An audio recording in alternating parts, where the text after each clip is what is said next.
Everyone, welcome to evergreen study. तो आज की वीडियो के अंदर हम बीए प्रोग्राम सेमेस्टर 1 हिस्ट्री की बुक की यूनिट 6 करने वाले हैं, द मौर्यन एम्पायर।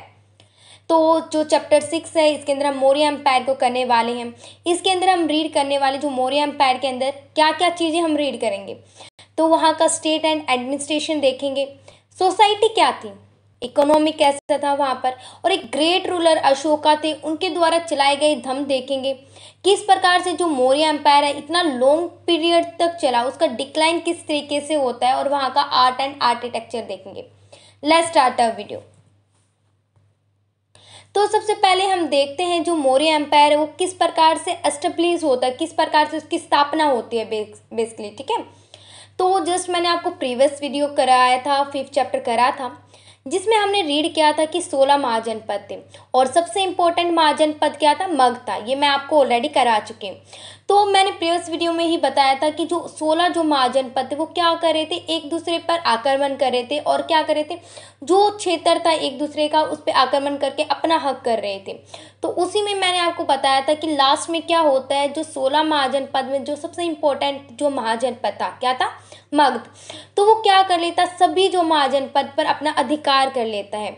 तो उस तरीके से जो मगध था एक इम्पोर्टेंट महाजनपद था, और सभी जो महाजनपद था उन पे अपना हक कर लिया था उसने। ठीक है, उस पर अपनी टेरिटरी एक्सपेंड कर ली थी मगध ने। ठीक है, तो मगध में जो लास्ट रूलर होता है, सारा एरिया अब किसका हो गया, मगध का हो गया। तो मगध में जो रूलर राज कर रहे थे लास्ट थे वो गणानंद।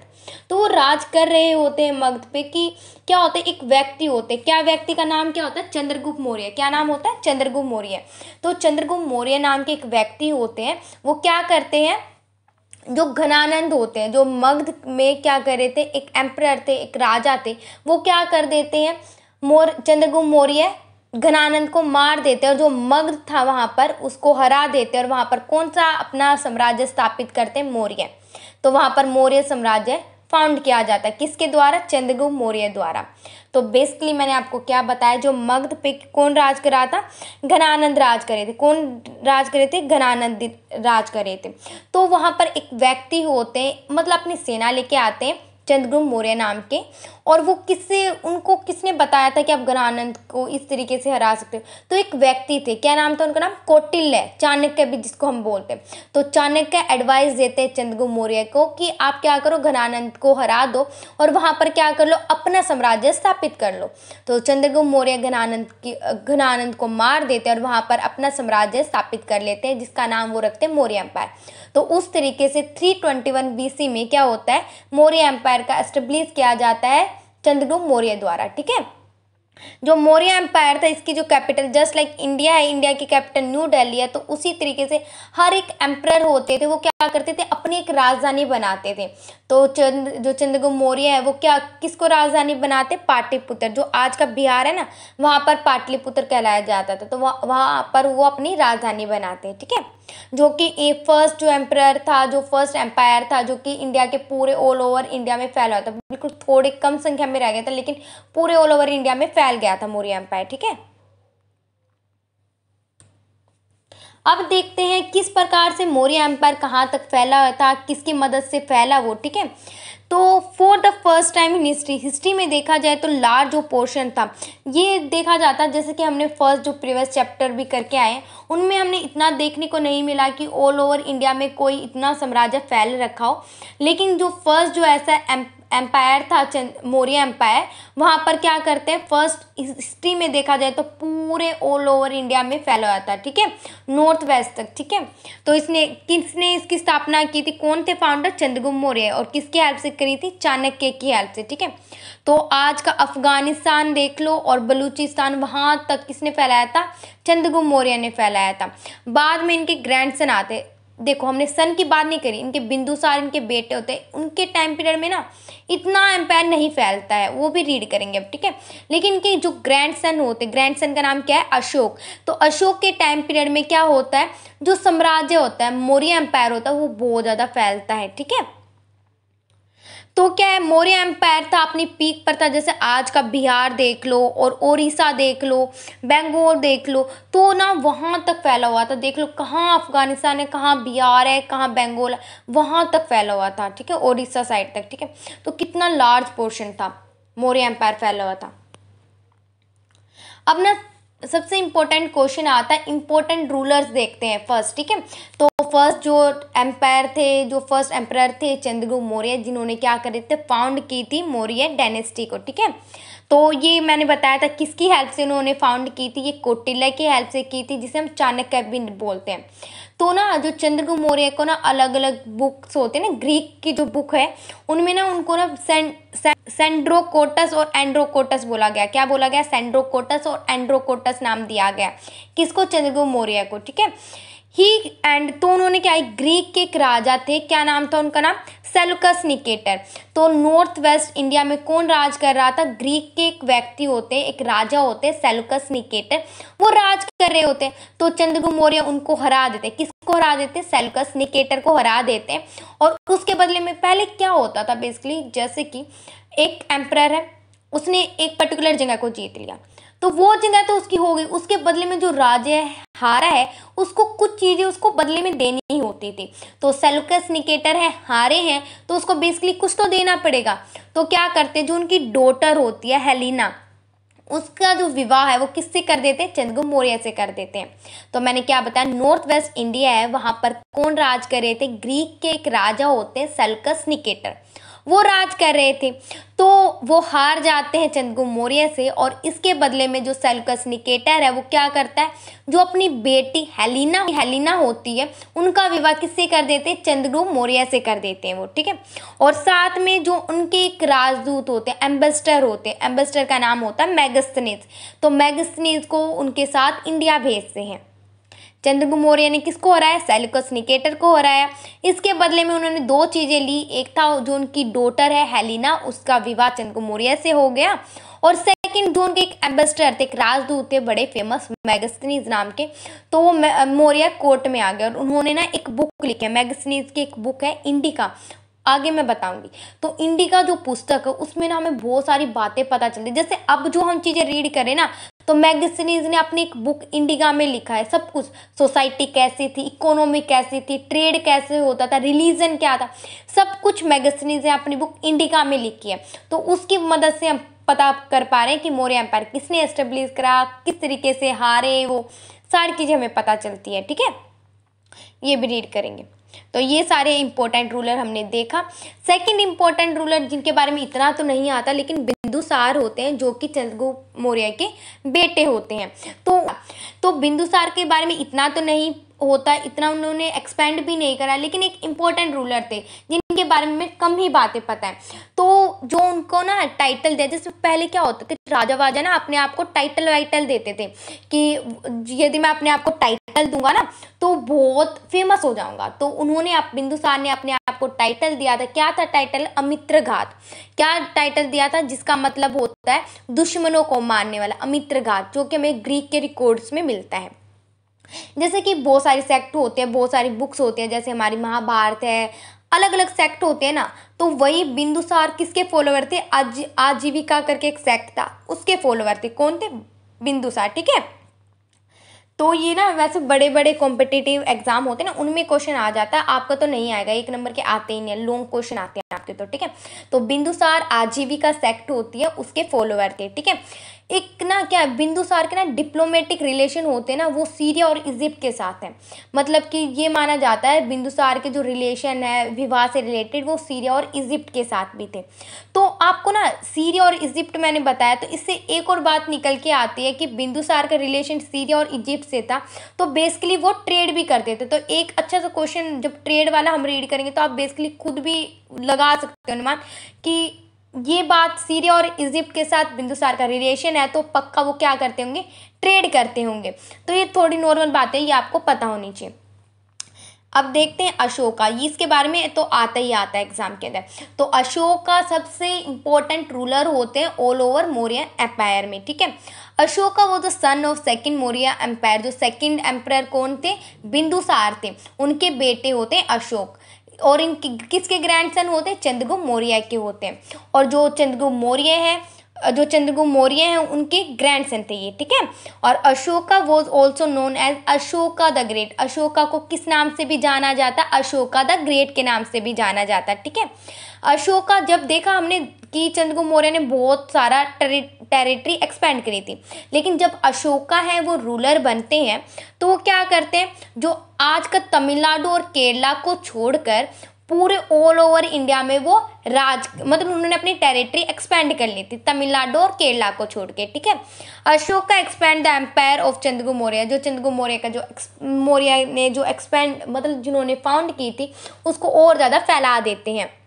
तो आज का बांग्लादेश, अफगानिस्तान यहाँ तक फैला हुआ था, और जो इनकी कैपिटल क्या थी, पाटलिपुत्र थी, जो आज का पटना बोला जाता है, जो कि बिहार के अंदर है।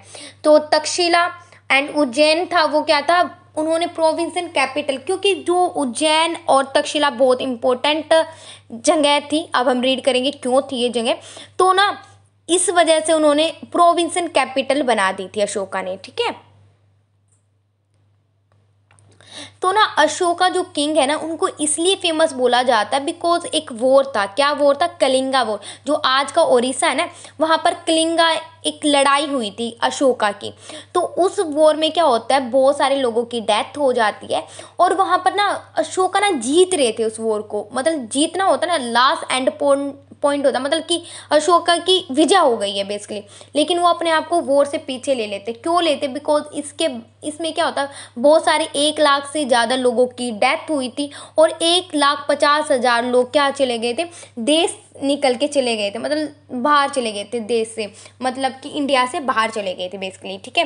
तो इस वजह से क्या है, देखते हैं अशोका की किस वजह बहुत सारी ब्लड शेड हो रहे हैं, मतलब कि खून बह जा रहा है लोगों का मेरी वजह से। तो इसकी वजह से जो क्या होते हैं, अशोका होते हैं कलिंगा, जो एक वॉर हुआ था ओडिशा में, आज का ओडिशा, वहाँ पर एक वॉर हुआ था, उसमें इतने लोगों की जान देकर इतने सारे लोग मतलब देश निकल के चले गए, इतना सारा खून खराबा देख के अशोका क्या कर देते, अपने आप को गिव अप कर लेते हैं वॉर से, बिकॉज उन्हें वोलेशन पसंद नहीं था, मतलब जो हिंसा होती है वो बिल्कुल पसंद नहीं थी। और इसके बाद क्या है, वो फेमस हो जाते हैं कि एक राजा जो कि बहुत सारी टेरिटरी जीत रहा है और जीत चुका है, वो अपने आप को पीछे कर लेता है, क्यों, क्योंकि वो आम लोगों को देखता है कि कितने खून खराबा हो रहा है उनका। डेट्स वाई ना अशोका को एक इम्पोर्टेंट रूलर बोला जाता है, ठीक है। तो इसके बाद क्या होता है, कलिंगा वॉर में बहुत ज़्यादा खून खराब होता है, इसके बाद जो अशोका होते हैं वो क्या कर लेते हैं, बौद्ध धर्म को अपना लेते हैं। तो ना ये हमें कैसे पता चलता है कि कलिंगा वॉर से उन्होंने गिव अप करा, उन्होंने बौद्ध धर्म अपनाया, जो एक 13वां पिलर है जो अशोक द्वारा कलिंगा में बनवाया गया है, 13वां रॉक एडिक्ट होता है, उससे हमें पता चलता है ये बातें, ठीक है। अशोका द ओनली किंग, वो एक ऐसे ओनली किंग थे जो कि क्या है, वॉर जीत रहे थे और वो अपने आप को गिव अप कर लेते हैं। डेट्स वाई अशोका एक ग्रेट रूलर माने जाते हैं, ठीक है। अब क्या है, अशोका ने क्या अपना लिया था, बौद्ध धर्म अपना लिया था कलिंगा वॉर के बाद। तो क्या करा था, अशोका ने बौद्ध धर्म अपनाया, उसके साथ ही उन्होंने बौद्ध धर्म को फैलाने के लिए, बुद्धिज्म धर्म फैलाने के लिए उन्होंने क्या करा था, अपने जो बच्चे हैं उनको भी बौद्ध धर्म फैलाने के लिए उन्होंने दूसरी कंट्री भेजा था। तो क्या है, जो उनकी बेटी का नाम संघमित्रा था और उनके बेटे का नाम महिंद्रा था, महिंद्रा और संघमित्रा को वो कहाँ भेजते, श्रीलंका भेजते। क्यों भेजते हैं वो, ताकि वहाँ पर जाके वो बौद्ध धर्म फैला सके, ठीक है। They play an important role, उन्होंने बौद्ध धर्म फैलाने में इम्पोर्टेंट रोल निभाया, बिकॉज उन्होंने बहुत सारे स्तूप वगैरह बनवाए, बहुत सारे स्कल्पचर बनवाए बौद्ध धर्म से रिलेटेड। और उन्होंने जो महेंद्र उनका फर्स्ट बोर्न चाइल्ड था, जो कि उन्होंने पूरा ही उनको बोल दिया कि आपको पूरा बौद्ध धर्म फैलाना है। तो एक ऐसा लड़का, वो राजा भी बना सकता था अपने बेटे को, राजा के साथ साथ उन्होंने दूसरी कंट्री भी भेजा उसको कि जाओ और बौद्ध धर्म फैलाओ। तो एक ऐसे राजा जो कि बौद्ध धर्म में बहुत ज़्यादा वो थे कि फैलाना है, क्योंकि बौद्ध धर्म में मैंने आपको रीड करा चुकी हूँ टीचिंग बौद्ध धर्म की, तो आपको पता होगा कि एक ऐसा धर्म है जिसमें सभी को इक्वलिटी माना जाता है, ठीक है। महेंद्र वो सेंड, तो उन्होंने जो बौद्ध में ना एक जगह थी श्रीलंका, बौद्ध धर्म फैलाने के लिए उन्होंने एक जगह थी श्रीलंका में अनुरुद्धपुरा, वहाँ पर उन्होंने भेजा था, ठीक है, किंगडम था वहाँ पर भेजा था, ठीक है। और महारानी देवी, तो महारानी देवी अशोका की बीवी थी, जिनके जो बेटा और बेटी कौन थे, संघमित्रा और महेंद्र, उनको बिल्कुल ही उन्होंने क्या कर दिया था, बौद्ध धर्म फैलाने के लिए बोला था, ठीक है। और ना अशोका ने ना धम्म चलाए थे। अब धम्म क्या थे वो रीड करते हैं, ठीक है। अशोका ने ना धम्म को फैलाने के, धम्म क्या थे, एक मोरल वैल्यूज होते ना, वो फैलाने के लिए धम्मामातो की नियुक्ति की थी। अब धम्मामातो क्या था, जैसे सर्वेंट होते ना वैसे। तो अब हम धम्मामातो ने किस प्रकार से धम्म को स्टार्ट करा था, ये भी रीड करेंगे। ठीक है, पहले हम सोर्सेज देख लेते हैं कि हमें मौर्य एम्पायर के बारे में कैसे पता चलता है। तो हमें रीड कर चुके हैं कि अफगानिस्तान से लेकर बलूचिस्तान तक क्या फैला था, मौर्य एम्पायर फैला था। बहुत सारी इंफॉर्मेशन पता चलते हैं, जैसे बहुत सारे स्कल्पचर पता चलते हैं। स्कल्पचर की मदद से, स्कल्पचर क्या होता है, मूर्तिकला, मूर्तिकला में हमें बहुत सारे अशोका के बारे में पता चलते हैं। और बहुत सारे जैसे मेगस्थनीज, जो कि कहाँ के थे, ग्रीक के एक राजा थे, कौन, सेल्यूकस निकेटर, वो हार गए थे एक वॉर से चंद्रगुप्त मौर्य के द्वारा। तो मेगस्थनीज ने वो कहाँ पर आ गए थे, मौर्य एम्पायर के कोर्ट में आ गए थे, और वहाँ पर उन्होंने आकर इंडिका पुस्तक लिखी। और इंडिका पुस्तक में हमें मौर्य एम्पायर की सोशल, रिलीजन, इकोनॉमिक, पॉलिटिकल सब कुछ बातें पता चलती हैं। ठीक है, अर्थशास्त्र, जो चाणक्य थे, कौटिल्य थे, जो मौर्य एम्पायर में मैंने बताया था ना, चंद्रगुप्त मौर्य के एक प्राइम मिनिस्टर थे, मतलब नीचे थे, जो कि उन्होंने हेल्प की थी घनानंद को हराने में, कि किस प्रकार से हराना। तो कौटिल्य की बुक से भी हमें बहुत सारी बातें पता चलती है। तो कौटिल्य ने अर्थशास्त्र लिखी थी, और उसमें जैन और बौद्ध धर्म भी लिखे जा रहे थे, और जैन और बौद्ध धर्म में अशोक के बारे में लिखा है। और बौद्ध, आपको तो पता ही है कि अशोक ने बौद्ध धर्म फैलाने के लिए बहुत मदद करी, तो बौद्ध के टेक्स्ट में अशोक के बारे में मेंशन है। बहुत सारे पुराण लिखे जा रहे थे, महाभारत वगैरह, संस्कृत लिटरेचर लिखे जा रहे थे, उनसे हमें मौर्य एम्पायर के बारे में पता चलता है। और बहुत सारे अशोक ने इंस्क्रिप्शंस लिखवाए। इंस्क्रिप्शंस क्या होते हैं बेसिकली, इंस्क्रिप्शंस वो चीज़ें होती है जैसे कॉपर प्लेट होती है ना, उस पर खुदाई करवा के लिखवाया जाता है, तो उनसे भी हमें अशोक के बारे में पता चलता है, मतलब मौर्य एम्पायर के बारे में पता चलता है बेसिकली। अब मेन फीचर्स देखते हैं मौर्य एडमिनिस्ट्रेशन की। तो मौर्य का एम्पायर किस तरीके से, एडमिनिस्ट्रेशन किस तरीके से था। तो 5 जगह बहुत ज़्यादा फेमस थी। एक थी पाटलिपुत्र, एक था तक्षशिला, एक है उज्जैन, और एक है तोशिली और सोनगिरी। ये 5 जगह बहुत ज़्यादा इंपॉर्टेंट है। पाटलिपुत्र क्या थी, कैपिटल थी। आपको पता है दिल्ली हमारी है जो इंडिया की कैपिटल है, और वहाँ पर सारे एडमिनिस्ट्रेशन रिलेटेड काम होते हैं, बिकॉज सुप्रीम कोर्ट यहाँ पर ज़्यादा से ज़्यादा, हमारे यहाँ के बहुत सारे जो मिनिस्टर्स होते हैं वो सब कुछ यहीं रहते हैं, तो ज़्यादा जो सारा हेड होता है वो मतलब कैपिटल ही होता है। तो पाटलिपुत्र में इम्पोर्टेंट काम होते थे। और अब जो it is possible due to different type of emperor, तो बहुत सारे ऐसे, ये तो 5 जगह इंपॉर्टेंट थी, अदर भी बहुत सारी जगह इंपॉर्टेंट थी। ठीक है, जो तक्षशिला और उज्जैन क्या थे, वहाँ पर ट्रेड रूट था, जैसे ट्रेड होता था, सामान का आदान प्रदान किया जाता था। तो तक्षशिला और उज्जैन जो ट्रेड की जगह थी, वहाँ पर लोग ट्रेड करते थे। और स्वर्णगिरी क्या होता था, वहाँ पर ना जो सोना होता है उसकी माइल थी, जो आज का कर्नाटक है वहाँ पर। ठीक है, तो मैंने क्या बताया, तक्षशिला और उज्जैन क्या था, ट्रेड था। ठीक है, स्वर्णगिरी क्या थी, वहाँ पर सोने की माइल थी, खदानें थी। और हमारी बची तोशिली, वो क्या था, एजुकेशन रिलेटेड, जो एजुकेशन से रिलेटेड जो काम होते थे वो तोशिली में होते थे। ठीक है, तो ये 5 जगह बहुत ज़्यादा फेमस थी।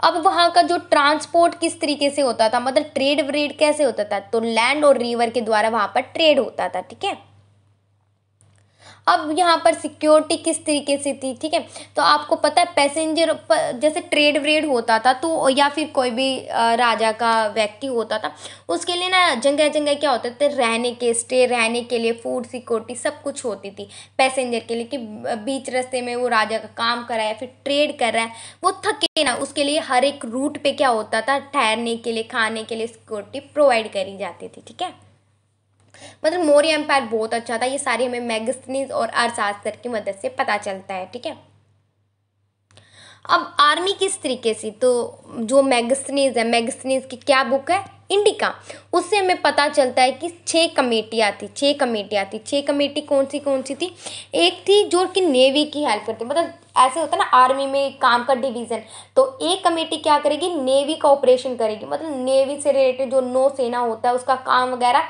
एक कमेटी देखेगी। दूसरी कमेटी का क्या काम होगा, वो ट्रांसपोर्ट और फूड से रिलेटेड काम देखेगी। ट्रांसपोर्ट ठीक है, फूड ठीक है, आर्मी के। ठीक है, थर्ड क्या है, जो फुट सोल्जर्स होते थे, पैदल सेना होती थी, उसका काम देखते थे। मैनेजमेंट एंड ऑपरेशन ऑफ कैवेलरीज, जो घुड़सवार होते थे उनका मैनेजमेंट करती थी। ठीक है, ऑपरेशन ऑफ चैरियट्स, अगला क्या होता था, जो रथ वथ होते थे उनका ऑपरेशन करती थी, कि रथ वगैरह है नहीं है, ये सब कुछ हमारी 5th कमेटी देखती थी। और 6th कमेटी क्या देखती थी, एलिफेंट को हैंडल कर देती थी। और एक बची, एक और 6 तो उप समिति थी। एक बड़ी कमेटी क्या थी, जैसे कि होता था ना एनिमल्स वगैरह के लिए चारा, क्योंकि घोड़े आप यूज़ कर रहे हो आर्मी में, हाथी आप यूज़ कर रहे हो आर्मी में, तो उनके लिए खाने, जैसे हमें नेवी के खाने का तो पड़ा है, लेकिन क्या होता था एक कमेटी होती थी, सब कमेटी होती थी, जो कि जैसे बैलगाड़ी हो गई, हमारे फूड जो हमारे एनिमल्स होते थे उनके फोल्डर, जैसे खाना होता ना चारा वारा, उनकी सारी चीज़ें देखती थी। तो ऐसा प्रतीत होता है, बहुत सारे रिकॉर्ड्स होते हैं, मैगजीन्स के रिकॉर्ड हमें पता चलते हैं कि जो मौर्य एम्पायर था उसमें 6 लाख फुट सोल्जर थे, मतलब पैदल सेना 6 लाख थी, 30,000 क्या थे घुड़सवार थे, ठीक है, और 9,000 क्या थे हाथी थे। तो ये सारी बातें हमें पता चलते हैं। तो आर्मी भी बहुत ज़्यादा स्ट्रॉन्ग थी मौर्य एम्पायर की, डेट्स वाई उन्होंने बहुत ज़्यादा अपनी टेरिटरी एक्सटेंड करी थी, ठीक है। मैंने आपको बताया था ना अशोका ने क्या करे थे, धम्मामातो की नियुक्ति करी थी। धम्मामातो क्या था, अशोका ने क्या कर लिया था, कलिंगा वॉर से गिव अप कर लिया था, उसके बाद उन्होंने बौद्ध धर्म अपनाया था।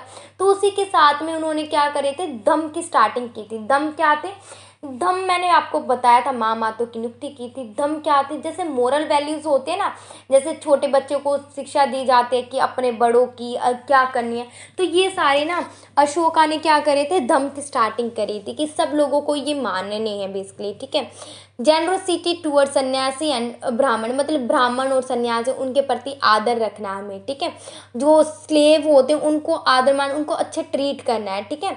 To respect other religion and tradition, तो ये बात है कि ये अशोका बताते थे कि आपको अपना अपना धर्म, जैसे मैं जैन धर्म, मैं मेरा बौद्ध धर्म है, तो ये नहीं है कि मैं बौद्ध धर्म की ही अपनी रिस्पेक्टिंग, नहीं, मुझे अदर रिलीजन की भी रिस्पेक्ट करनी है। ये धम्म थे जो मतलब नेतिक मोरल वैल्यूज होते हैं ना नॉर्मल बेसिकली, तो ये अशोका बोलते थे कि सभी लोगों को माननी है।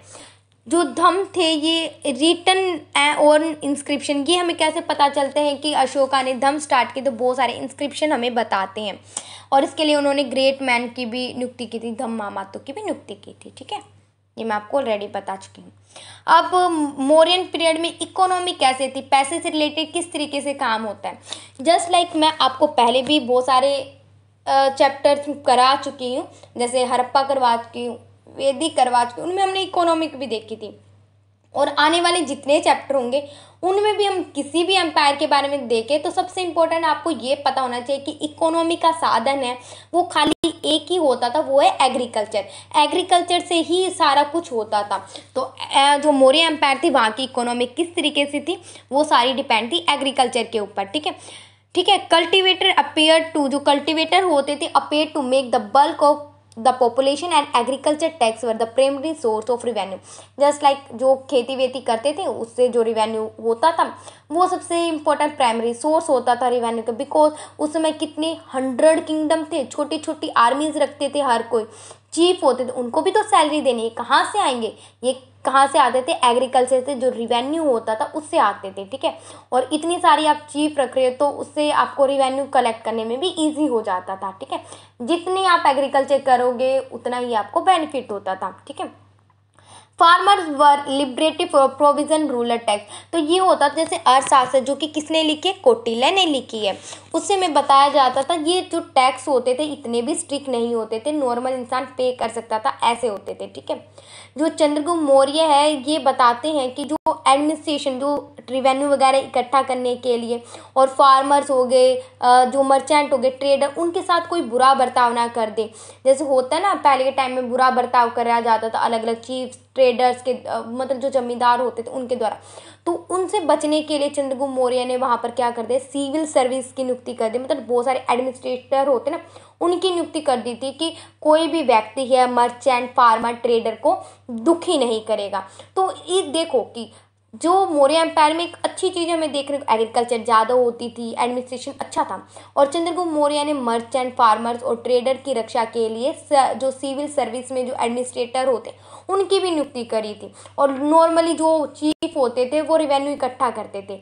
और अर्थशास्त्र जो बुक है उससे हमें ये पता चलता है कि जो टैक्स होते थे इतने भी स्ट्रिक्ट नहीं थे, ठीक है। अब मौर्य एम्पायर में ट्रेड कैसे होता था ये देखते हैं। तो जैसे दो तरीके के ट्रेड होते थे, एक इंटरनल होता था, एक एक्सटर्नल ट्रेड होता था। इंटरनल जो कि हमारे जो देश के अंदर ही जो उनके मौर्य एम्पायर के जो आते ना स्टेट, उनके साथ जो ट्रेड करते थे, तो वो तो इतना नहीं होता था, वो तो कम ही टैक्स लगाया जाता था। लेकिन जो दूसरी कंट्री से जो सामान आता था या फिर हम जो दूसरी कंट्री भेजते थे मौर्य एम्पायर से जो दूसरी कंट्री भेजते थे, उन पे जो एक्सटर्नल ट्रेड होता था। और ज़्यादातर जो ट्रेड है हम क्या से करते थे, ग्रीक से करते थे, बर्मा से करते थे। स्पीसीज हो गए, जो हमारे स्पाइसेस हो गए, पर्ल्स हो गए, जेम्स हो गए, कॉटन टेक्सटाइल हो गए, इनसे हम बर्मा से ये ट्रेड करते थे, एक्सटर्नल ट्रेड होता था। ठीक है, और ये माना जाता है कि जैसे हॉर्स, गोल्ड, ग्लास, लिनन होते थे, ये हम अदर कंट्री से इंपोर्ट करते थे। ठीक है, the trade balance was highly skewed in Indian favour. तो ये होता था, मतलब जो इंडिया के फेवर में होता था, ज़्यादा बहुत ज़्यादा मुनाफा होता था। तो मौर्य एम्पायर में हम देख रहे हैं इकोनॉमी बहुत अच्छी है, ट्रेड भी बहुत ही अच्छा, डेट्स वाई मौर्य एम्पायर बहुत लॉन्ग पीरियड तक चला। ठीक है, और बहुत लार्ज फैला। ठीक है, ट्रेड वो significant source of money in the post Mauryan period and it became earlier. तो ये क्या बोल रहे हैं कि ट्रेड अच्छा था, डेट्स वाई मौर्य एम्पायर बहुत लंबे समय तक चला और उसके बाद भी जो साम्राज्य है वो भी अच्छे चले। The 18 most important handicraft at the period were organize into guild shrines.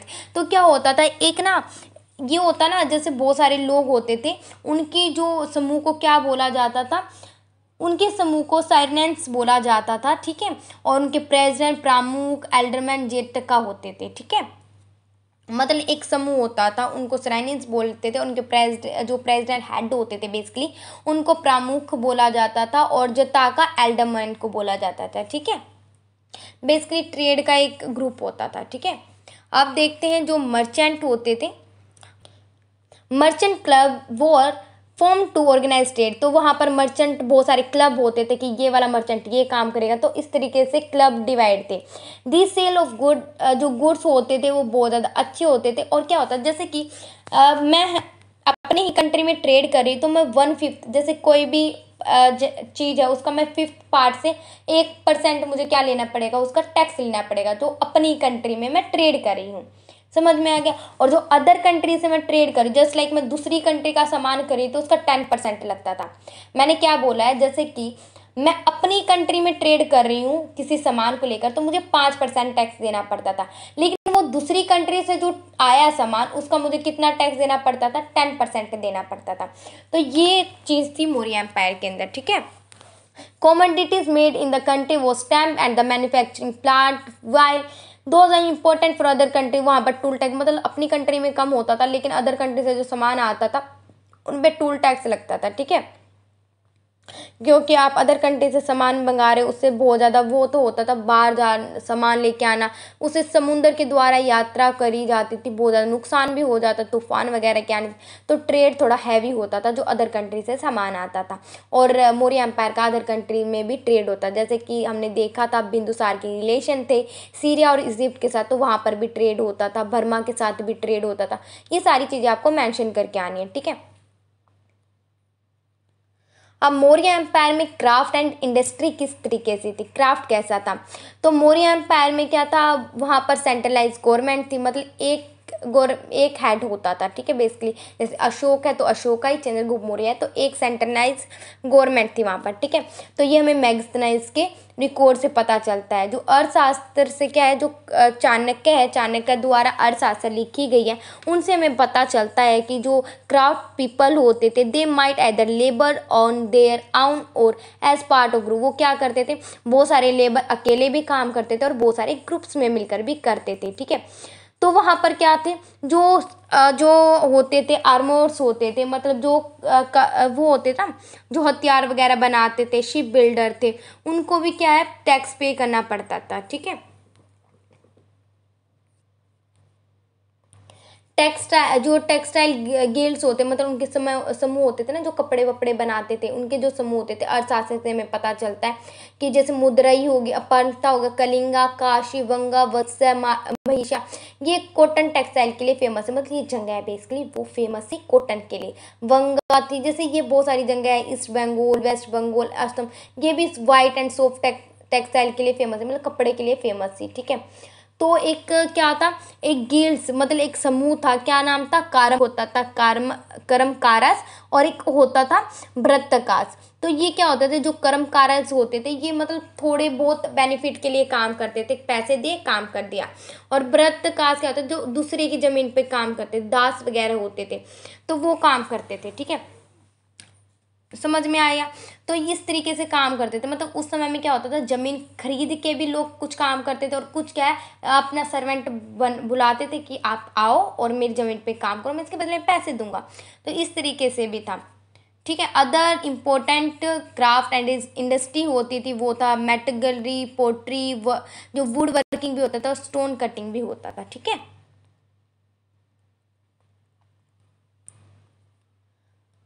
अब हम देखते हैं क्लासेस ऑफ सोसाइटी। अब जो किस प्रकार से सोसाइटी किस तरीके से थी, तो 7 पार्ट में डिवाइड है। एक है जैसे कि होता ना, हम पिछले चैप्टर्स में रीड करके आए 4 वर्ण थे, लेकिन अब 7 हो गए मौर्य एम्पायर में आके। एक था फिलोसफर का, एक था फार्मर का, एक सोल्जर, हर्ट्समैन, आर्टिशन, और एक था मजिस्ट्रेट होता है, एक काउंसलर थे। ठीक है, मैगजीन्स हाउ फेल्ड टू, लेकिन मैगजीन्स की इतनी बातों से हमें पता नहीं चलता, फेल्ड है इतने उन्होंने डिटेल में नहीं बताया कि सोसाइटी में क्या था, लेकिन बताते साथ ये समूह थे, उसमें अलग अलग जाति भी होते थे, वर्ण भी होते थे, और उनका काम उनके अकॉर्डिंग डिवाइड था। तो ये सारी मैगजीन जो उनके उनके द्वारा इंडिका पुस्तक की, उनसे पता चलता है। ठीक है, जो चतुर्वर्ण सिस्टम था, मतलब चतुर्वर्ण मैं आपको बता के आ गई हूँ, वो था जो हम 4 वर्ण रीड करके आए, वही है basically. The urban way of life develop, the craftsman enjoyed A high place in society. जो अर्बन पीपल थे वो अच्छी जिंदगी जीते थे, और ब्राह्मण का काम टीचिंग देना होता था बेसिकली, ये तो आपको पता है। Buddhist monastery were develop and important education institute, तो वहाँ पर तक्षशिला, उज्जैन और वाराणसी था एजुकेशन था। ठीक है, जो वहाँ पर टेक्निकल एजुकेशन वो जनरली प्रोवाइड थ्रू गिल्ड्स, तो वहाँ पर क्या था, टेक्निकल एजुकेशन भी होती थी। ठीक है, और क्या होता था वहाँ पर सोसाइटी में, ये था कि जो लड़की होते विवाह के बाद अपना धन लेके आते, स्त्रीधन, उस पर एक लड़की की ही इजाज़त होती थी। ठीक है, विडो हैव गिव रिस्पेक्ट, और सोसाइटी में जिनका पति मर जाता था उनको भी रिस्पेक्ट दी जाती थी। ठीक है, और स्त्री धन होता था, ये बेसिकली मैंने बता दिया, उस औरत का ही होता था, चाहे उसका पति जिंदा हो या मर गया हो। ठीक है, कोटिल्ला ऑल्सो लेड डाउन, जो कोटिल्ला है उन्होंने बताया है, वर्कशॉप होती थी और प्रिजन्स होते थे। यदि कोई भी व्यक्ति है, उनको मतलब कि कोई भी व्यक्ति है, जो वीमेन होती थी उनके साथ बुरा बर्ताव किया जाता था, उनको सजा दिया जाता, मतलब चार्ज लगाए जाते थे। तो मैगजीन डज नॉट, स्लेवरी के बारे में मैगजीन ने बताया नहीं है कि मौर्य एम्पायर में स्लेवरी थी या नहीं थी। ठीक है, दास प्रथा थी या नहीं। ठीक है, अब आर्ट एंड आर्किटेक्चर देखते हैं मौर्य एम्पायर का। तो art and architecture have develop, तो वहाँ पर बहुत अच्छा था, बहुत ज़्यादा फैला हुआ था। तो मौर्य एम्पायर में ऐसे तो हमें कुछ नहीं पता, लेकिन पाटलिपुत्र है ना, उसमें बहुत सारे रिमेन बचे हैं रॉयल पैलेस से रिलेटेड, तो हम बता सकते हैं कि एम्पायर किस तरीके से था। अशोका ने बहुत सारे पिलर्स बनवाए, उसकी कैपिटल से पता चलता है, और बहुत सारी ना चेते केस होते हैं, मतलब कट करवा के जो बनाए जाते हैं ना, उनसे भी पता चलता है। अब जो बाराबार और नागार्जुन हिल्स है ना, वहाँ से हमें पता चलता है। आर्किटेक्चर बहुत अच्छा था जो कि अशोका ने बनवाया था, और बहुत सारे स्कल्पचर से, टेराकोटा के जो फिगर्स हैं उनसे हमें पता चलता है कि उस समय में मौर्य एम्पायर में आर्किटेक्चर बहुत ज़्यादा अच्छा था। ठीक है, तो मैगजीन्स है, मैगजीन्स ने डिस्क्राइब किया है in detail about the famous city Pataliputra के बारे में, कि जो पाटलिपुत्र है वो चारों ओर से किससे फैली हुई थी, मतलब गंगा नदी थी उसके साइड में, और वहाँ पर क्या थे, it was enclosed by a wooden wall, एक वुडन वॉल था जिसके 64 गेट थे। तो कितना 64 गेट, और गंगा नदी के चारों ओर बनना, तो अच्छा था। पाटलिपुत्र कैपिटल, देखो ट्रेड का साधन दिख रहा है ना, पाटलिपुत्र, गंगा रिवर थी, चारों ओर क्या बने हुए थे, गंगा रिवर थी, पानी के किनारे थे, 64 गेट थे, एक वुडन वॉल थी, सब कुछ अच्छा दिखाई दे रहा है कि आर्किटेक्चर बहुत सोच समझ के बनाया गया था उस समय में। ठीक है, तो में बहुत सारे जो पैलेस है वो एक्सकवेशन में मतलब टूट से गए हैं, लाइट आने से मतलब टूट गए हैं बहुत सारी चीज़ें बेसिकली। और वुडन प्लेस है वो तो आपको पता है, वुड वगैरह होते हैं वो तो कीड़े वगैरह खा जाते हैं, उनसे हमें थोड़ी इन्फॉर्मेशन नहीं पता, लेकिन वुड थी उन पे भी कार्विंग की गई थी। जो एक फाइन एक मतलब एक ट्रैवलर होते हैं उन्होंने भी बताया है कि किस प्रकार से एंड हो गया मौर्य एम्पायर का, लेकिन बहुत सारी जो चीज़ें वो आज भी बची हैं। कहाँ पर बची है? कुम्भरा एक जगह है, वहाँ पर हमें मिलती है बहुत सारे एविडेंस मौर्य एम्पायर से रिलेटेड। अब जो मौर्य एम्पायर है इतना फैला हुआ था, इतनी लंबे तक चला, इम्पोर्टेंट रूलर थे, उसका डिक्लाइन किस तरीके से होता है? तो इसके बहुत सारे रीजंस है। फर्स्ट है ब्राह्मणिक रीजन। ब्राह्मणिक रीजन किस चीज से हो सकते हैं? क्योंकि उस समय देखो जैन बौद्ध धर्म फैल रहा था बेसिकली, क्योंकि अशोका फैला रहे थे, लेकिन जो उस समय ब्राह्मण थे ना उनके रिएक्शन टूवर्ड द अशोका वो बहुत ज़्यादा बुरे थे। वो चाहते नहीं थे कि बौद्ध धर्म फैले, दैट्स वाई वो अपना सेक्रीफाइसेस कर रहे थे, क्योंकि सेक्रीफाइस मना किया था ना अशोका ने करने के लिए, सेक्रीफाइसेस नहीं करना, क्योंकि बौद्ध धर्म में मना लिखा था ये सारे।